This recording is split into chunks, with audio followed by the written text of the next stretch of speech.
Good morning to all of you. हम बात करेंगे फोर्थ सेमेस्टर के गणित विषय के बारे में। आज भी इस वीडियो के अंतर्गत जो टॉपिक हम पढ़ने जा रहे हैं उस टॉपिक का नाम है वर्ग समीकरण का हल। स्क्वायर इक्वेशंस जो होती हैं, क्वाड्रेटिक इक्वेशन, उनके सॉल्यूशन के बारे में हम जानेंगे। उसके लिए हमें क्या क्या बातें ध्यान रखनी है, वो हमें चीज़ें समझनी है। इस वीडियो के अंतर्गत हमने 2 पॉइंट शामिल किए हैं। पहला है x² = k। इस फॉर्म में जो भी इक्वेशन होंगी उनका हल सीखना। और सेकंड टाइप है हमारा ax² + bx + c = 0। इस टाइप में जो भी क्वेश्चंस होंगे हमारे, उनके हल देखना। इन दोनों के बारे में हम जानकारी करेंगे। सभी लोग वीडियो को ध्यान से देखते रहें। कोई समस्या हो तो बताइएगा बाद में कमेंट में। सबसे पहले हम जानते हैं वर्ग समीकरण क्या होता है। वर्ग समीकरण का मतलब जहाँ पर घात जो है वो 2 हो जाती है, इसे द्विघात समीकरण भी कहते हैं।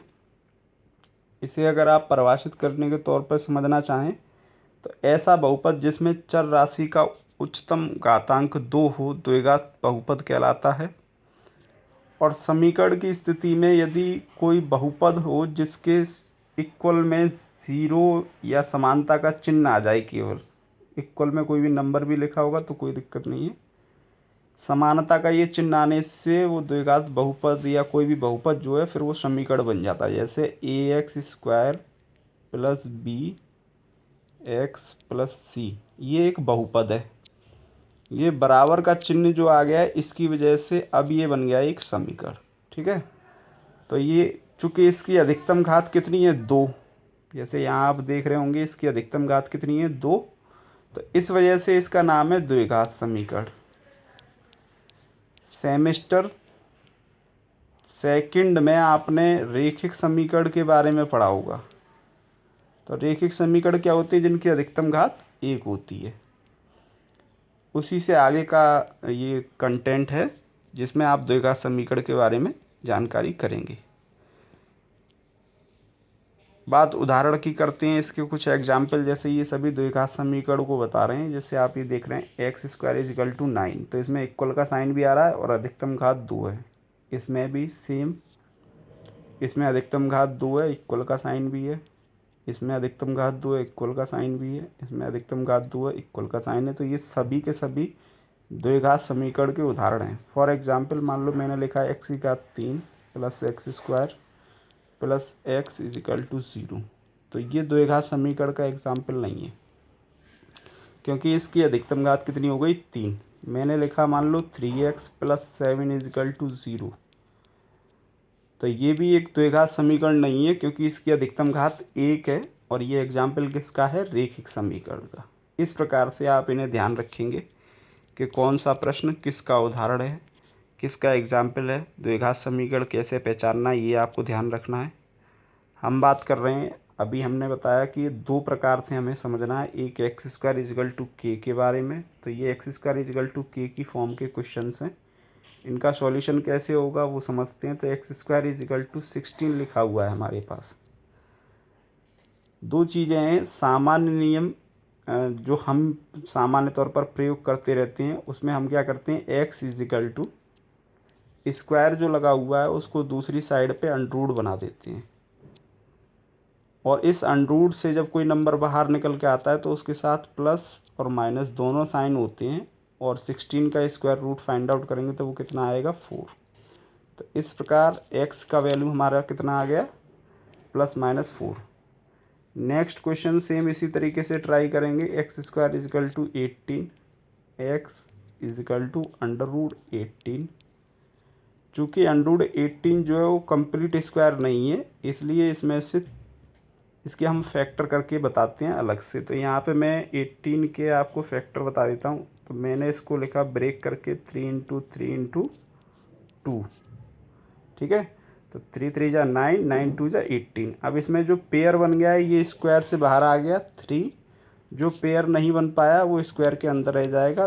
तो x का वैल्यू यहाँ पर आया ±√3 ±3√2। ठीक है, तो ये इसका आंसर हो गया। नेक्स्ट हम बात करते हैं अगले क्वेश्चन के बारे में। इसमें x square minus 25 is equal to 0।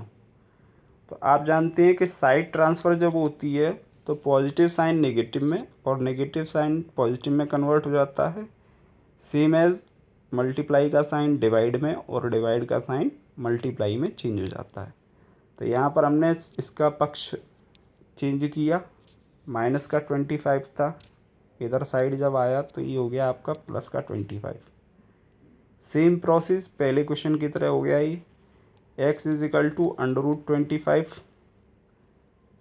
चिन्ह आएंगे दोनों साइन, प्लस माइनस 25 का स्क्वायर रूट फाइंड करेंगे तो 5 आएगा, 5 5 जा 25 होता है, तो ये आंसर हो गया आपका। इस प्रकार से आप x square is equal to के मतलब यहाँ कोई कांस्टेंट नंबर लिखा हुआ है ना, तो इस फॉर्म के सभी प्रश्नों को आप ऐसे हल कर सकते हैं।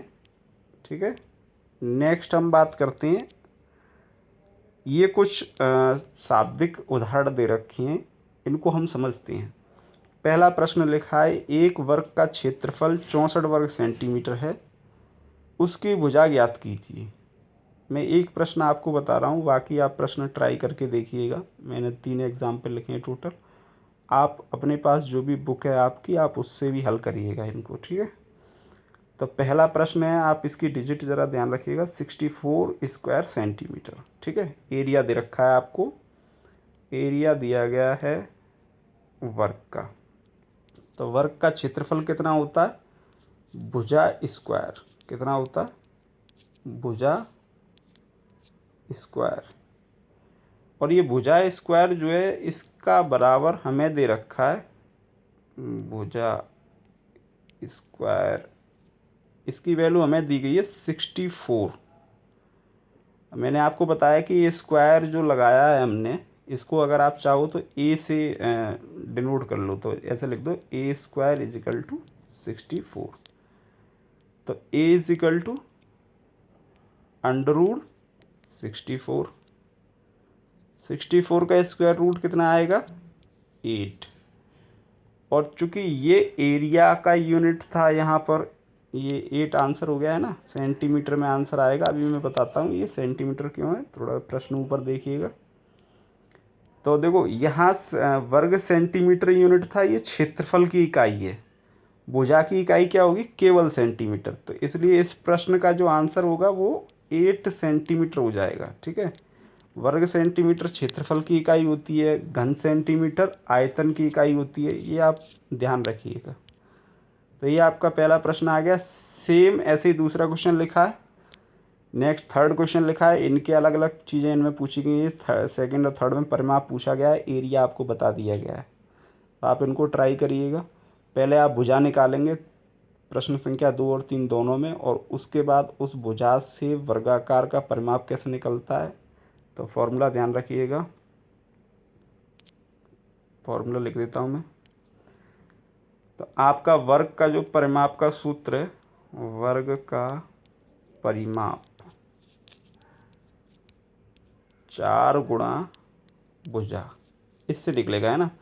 तो आपने क्या करना है, क्वेश्चन नंबर 2 सेकंड वाला और थर्ड वाला, इनमें आप पहले भुजा निकाल लेंगे, और भुजा जो भी आएगी उसमें 4 का गुणा करने पर वो उसका वर्ग का क्या निकल आएगा, आपका परिमाप। ठीक है, इस तरीके से आप करना। नेक्स्ट क्वेश्चन हम बात करते हैं, सेकंड टाइप जो मैंने आपको बताया था कि इसमें 2 तरीके के हमें समीकरण पढ़ने हैं। तो पहला टाइप तो हो गया X square is equal to K वाला, और दूसरा टाइप है A X square plus B X plus C is equal to 0 वाला। इसके हल जो है वो किस तरीके से किए जाएंगे उसके बारे में समझते हैं। ये फ़िलहाल कुछ एग्जाम्पल यहाँ मैंने लिख रखे हैं, इनको आपको समझना है।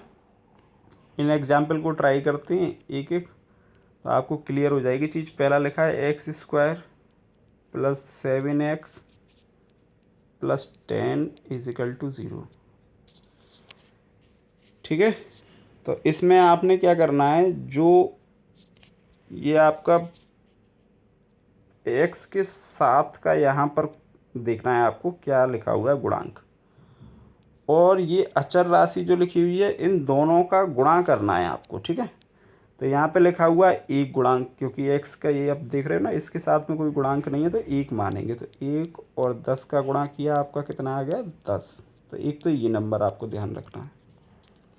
दूसरा, बीच में जो नंबर लिखा हुआ है यहाँ पर, जो x का गुणांक है, किसका गुणांक है, x का, इस नंबर को ध्यान रखना है आपको। अच्छा, ये 10 आपने कैसे पता किया, गुणा से। और 7 जो लिखा हुआ है x का गुणांक, इसके बाद वाला चिन्ह लिख लेना है यहाँ पर, है ना। और क्रम ध्यान रखना, पहले एक्स स्क्वायर वाली हों संख्याएं, फिर एक्स वाली हों, फिर बिना एक्स वाली हों। इस क्रम में ऑर्डर में लिखना पूरा क्वेश्चन हमेशा, आगे पीछे कभी नहीं करना, नहीं तो गलत आएगा। तो पहले आप ध्यान रखना, ये स्टैंडर्ड फॉर्म है, A X square plus B X plus C, इस फॉर्म में आपको प्रश्न लिखना है, तब आपको हल करना है। अच्छा, अब दो बातें निकल के आई कि हमें ऐसी संख्याएं ढूंढनी है जिनका गुणनफल 10 हो। कितना हो, 10, और जोड़ने पर वो 7 हो जाती हों। जिनका गुणनफल कितना हो, 10 हो, और जोड़ने पर वो 7 हो जाती हैं। आपको दो ऐसी संख्याएं ढूंढनी है। तो जहाँ तक मैं जानता हूँ बहुत से स्टूडेंट ने अपनी ढूंढ भी ली होंगी। तो वो दो संख्याएं कौन कौन सी हैं हमारी, 5 और 2। ये दोनों नंबर हमें बस यहाँ लिखने हैं, ठीक है। ये थोड़ा यहाँ गड़बड़ हो गया, ये प्लस है, ठीक है, इज इक्वल टू में 0। आपने क्या करना है, ये एक्स स्क्वायर सेम लिखा हुआ है, प्लस का चिन्ह भी लिखा हुआ है। इस 7 नंबर की जगह वो दो नंबर जो आपने फाइंड किए हैं, अगर जोड़ने पर आए हैं तो जोड़ के लिखिएगा, घटाने पर आ रहे हैं तो घटा कर लिखिएगा। बाकी फिर क्वेश्चन में x की जगह x plus 10 is equal to 0 सब सेम लिखा हुआ, कोई चेंज नहीं है पूरे क्वेश्चन में, केवल ये नंबर बदला गया है। 7 की जगह आपने अब लिख दिया 5 प्लस 2। आपने क्या करना है, एक्स स्क्वायर बाहर लिखा हुआ था, x का मल्टीप्लाई 2 और 5 दोनों के साथ ब्रैकेट के अंदर कर दीजिए, तो ये हो गया 5x प्लस 2x, और बाकी लास्ट में आपका लिखा था 10, ठीक है, इज इक्वल टू 0। अब इसके बाद आपको ये पेयर बनानी है दो दो की। तो फर्स्ट और सेकंड पद जो है उनको मिलाकर पेयर हो गया, एक थर्ड और फोर्थ को मिलाकर पेयर हो गया। ये आपके दो दो पेयर आपने बना लिए। इन पेयर में, चूँकि क्वेश्चन थोड़ा लंबा है तो मुझे हटाना पड़ेगा, आप इसे लिख लेना, है ना। इन पेयर में आपको ये ध्यान रखना है कि क्या चीज़ कॉमन है। तो मैं दोबारा से वहीं से लिख रहा हूँ, x square plus 5x plus 2x plus 10 is equal to 0। तो इन दोनों में क्या कॉमन है और इन दोनों में क्या कॉमन है, तो एक्स स्क्वायर प्लस 5x, इसमें कॉमन क्या है, केवल x। क्या बचेगा, x प्लस 5। सेम इसी तरीके से इसमें चेक करिए, तो इन दोनों में कॉमन है 2, तो क्या बचेगा यहाँ भी x प्लस 5, और इज इक्वल टू में जो 0 वो लिखते चलिएगा। अब आप एक चीज़ यहाँ पर वेरिफिकेशन है, ये अगर आपका क्वेश्चन सही होगा तो दोनों ब्रैकेट सेम आएंगे। यहाँ पर जो दोनों ब्रैकेट सेम है उन्हें आपको एक बार लिखना है। क्या करना है, एक बार। बाकी इस लाइन में जो बचा हुआ है उसको अलग से लिखना है। जैसे x बचा हुआ है और प्लस 2, तो इसको दूसरे ब्रैकेट में लिखिएगा, ठीक है, इज इक्वल टू 0। ये आपका काम हो गया कंप्लीट, ठीक है। ये आपका यहाँ पर क्वेश्चन कंप्लीट हो गया। आपका आंसर हो गया एक्स स्क्वायर, एक second, x square plus x plus 5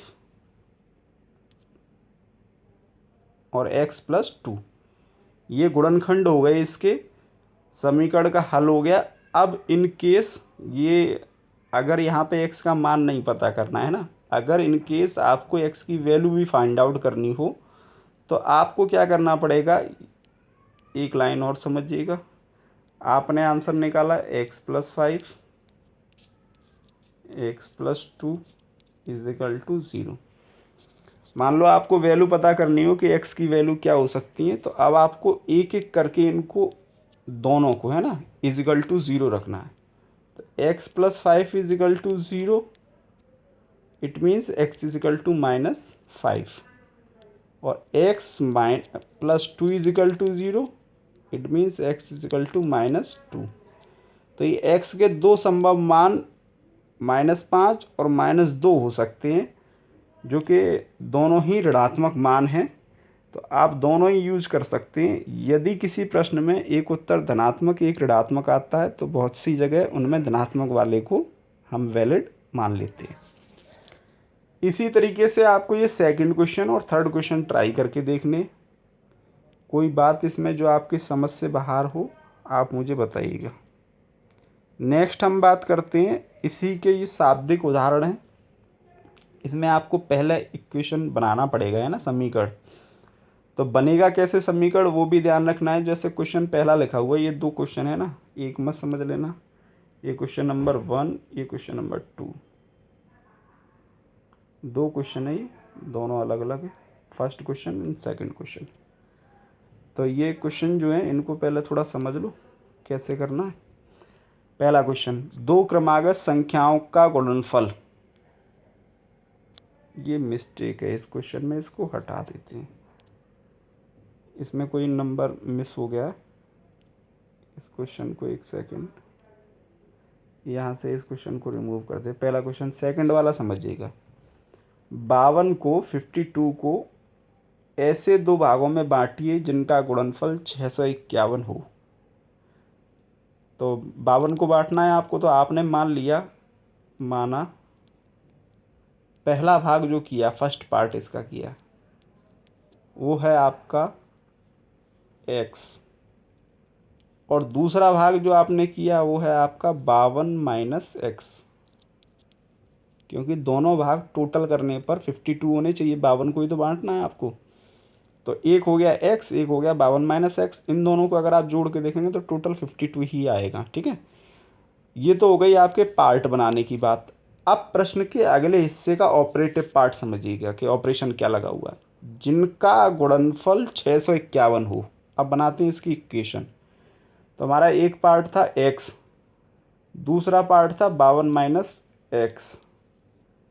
प्रश्न में कहा है कि इन दोनों का गुणनफल, यानी x और 52 - x, x और 52 - x का गुणनफल 651 है। बन गया हमारा प्रश्न, ये हमारी इक्वेशन बन गई। आप इनका मल्टीप्लाई कर दो अंदर, तो मल्टीप्लाई करेंगे तो x का मल्टीप्लाई 52 से 52 से करेंगे तो 52x, और x का मल्टीप्लाई -x से करेंगे तो -x² इजिकल टू 651।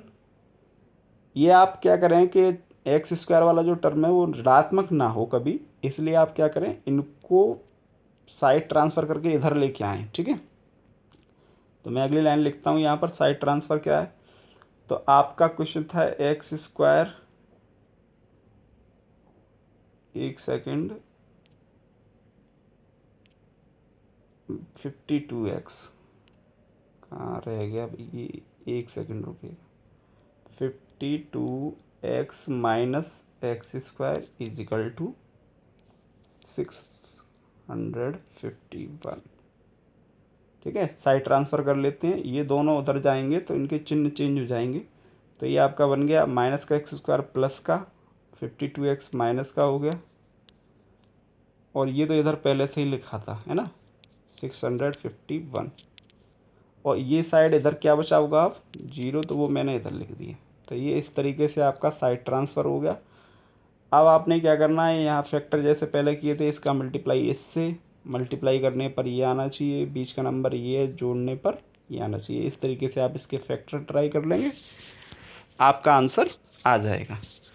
तो ये आपका टॉपिक हुआ कंप्लीट, और ये उसके कुछ प्रश्न आपको 4 मैंने यहाँ एग्जाम्पल के तौर पे लिख रखे हैं। आप इनको ट्राई करिएगा। इनमें प्रश्नों के x के मान भी पूछे गए हैं, तो आप इनके x के मान भी निकालिएगा। जहाँ x का मान ना पूछा गया हो, हल ना लिखा हो, तो आप उनको फैक्टर करके छोड़ सकते हैं गुणनखंड तक। ठीक है, आज की ये कुछ क्वेश्चन और भी हैं इसमें, है ना, एक्सरसाइज में पूरे लिखे हुए हैं। आज की वीडियो यही कंप्लीट है। सभी लोग ट्राई करें, कोई दिक्कत हो तो आप बताइएगा। बाकी आपकी ये वीडियो जो है वो अल्टरनेट डेज में आपको प्राप्त हो जाएंगी। जो भी आपकी क्वेरी हो तो वो क्वेरी आप अपने सर से मुझे जो है व्हाट्सएप नंबर वगैरह या टेलीग्राम ग्रुप में कमेंट करा सकते हैं ना। तो आप बताइएगा जो भी समस्या हो, या फिर इस वीडियो के जो भी लिंक मैं दूंगा उसके साथ भी आप कमेंट कर सकती हैं। Thanks to all of you. Be stay, be safe,